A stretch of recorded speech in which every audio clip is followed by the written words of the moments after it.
মই প্ৰথমতে আপোনালোকলৈ শুভেচ্ছা জ্ঞাপন কৰিছোঁ এই এৱাৰ্ডটো মোক অসম চৰকাৰ কেবিনেটে দিয়াৰ বাবে লগতে মুখ্যমন্ত্ৰীলৈও শুভেচ্ছা জনাইছোঁ।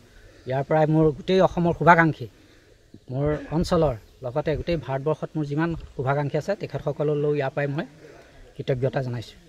ইয়াতে বিশেষকৈ পৰ্যটকসকলে অৰ্কিডসমূহ চাব বিচাৰে। প্ৰায় 500 প্ৰজাতিতকৈও অধিক অৰ্কিড ইয়াত সংৰক্ষণ হৈ আছে, দুৰ্লভ প্ৰজাতিৰ।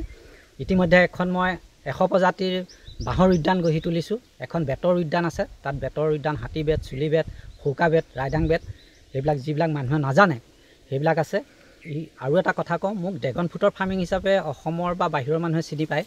আচলতে কালি আপোনালোকেও জানে মুখ্যমন্ত্ৰী মহোদয়ে ঘোষণা কৰিছে সংমিশ্ৰিত পদ্ধতিত মই কৃষি পাম কৰোঁ। গতিকে মোৰ সকলোৱে আছে, আপুনি ইয়াত আহিলে সকলো চাব পাৰিব, সকলো উপভোগ কৰিব পাৰিব। পৰিকল্পনা মই এখন গোটেই ভাৰতবৰ্ষত নহয় গোটেই ৱৰ্ল্ডৰ ভিতৰত এখন আপোনাৰ ৰেইন ফৰেষ্ট, যাক কয় ভিলেজ ৰেইন ফৰেষ্ট, আপোনাৰ গ্ৰাম্য অভয়াৰণ্য এখন গঢ়িবলৈ গৈ আছোঁ আৰু এইখন পূৰ্ণাংগ ৰূপত অতি সোনকালে অসমৰ মানুহক মই উপহাৰ দিবলৈ গৈ আছোঁ।